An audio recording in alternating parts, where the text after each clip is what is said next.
السلام علیکم دوستو، امپروو یور فیتھ میں آپ سب کو خوش آمدید کہتا ہوں۔ آج میں آپ کو بتاؤں گا کہ ہمارے پیارے نبی حضرت محمد صلی اللہ علیہ وآلہ وسلم کی ازواج مطہرات کتنی تھیں اور ان کے نام کیا تھے، اور جس ترتیب سے میں آپ کو بتاؤں گا اسی ترتیب سے آپ کے نکاح میں وہ آئی تھیں۔ آئیے اب آپ کو ان کے نام بتاتا ہوں۔ پہلا نکاح حضرت خدیجہ رضی اللہ تعالی عنہا سے ہوا۔ دوسرا نکاح حضرت سودہ رضی اللہ تعالی عنہا سے ہوا۔ تیسرا نکاح حضرت عائشہ رضی اللہ تعالی عنہا سے ہوا۔ چوتھا نکاح حضرت حفصہ رضی اللہ تعالی عنہا سے ہوا۔ پانچواں نکاح حضرت زینب بنت خزیمہ رضی اللہ تعالی عنہا سے ہوا۔ چھٹا نکاح حضرت ام سلمہ رضی اللہ تعالی عنہا سے ہوا۔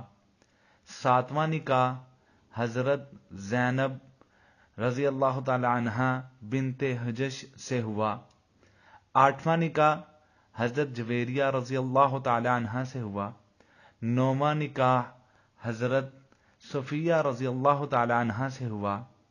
دسواں نکاح حضرت ام حبیبہ رضی اللہ تعالی عنہا سے ہوا، جبکہ 11واں اور آخری نکاح حضرت میمونہ رضی اللہ تعالی عنہا سے ہوا۔ یہاں میں آپ کو ایک اہم بات بتاتا چلوں کہ حضرت محمد صلی اللہ علیہ وآلہ وسلم کے یہ سب نکاح اس آیت مبارکہ سے پہلے ہو چکے تھے جس میں مسلمانوں کے واسطے بیویوں کی تعداد زیادہ سے زیادہ 4 تک مقرر کی گئی ہے۔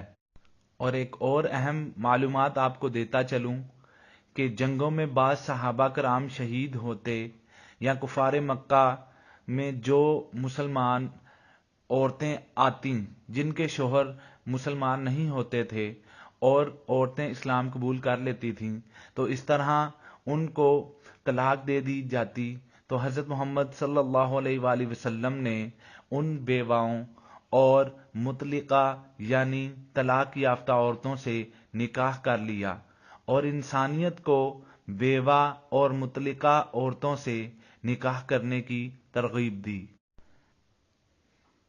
مزید اچھی ویڈیوز کے لیے ہمارا فیس بک پیج لائک کریں اور ہمارا یوٹیوب چینل سبسکرائب کریں تاکہ ہماری آنے والی مزید اچھی انفارمیٹیو اسلامک ویڈیوز آپ تک پہنچ سکیں، اور ان کو سن کر اپنے دوستوں سے بھی شیئر کریں۔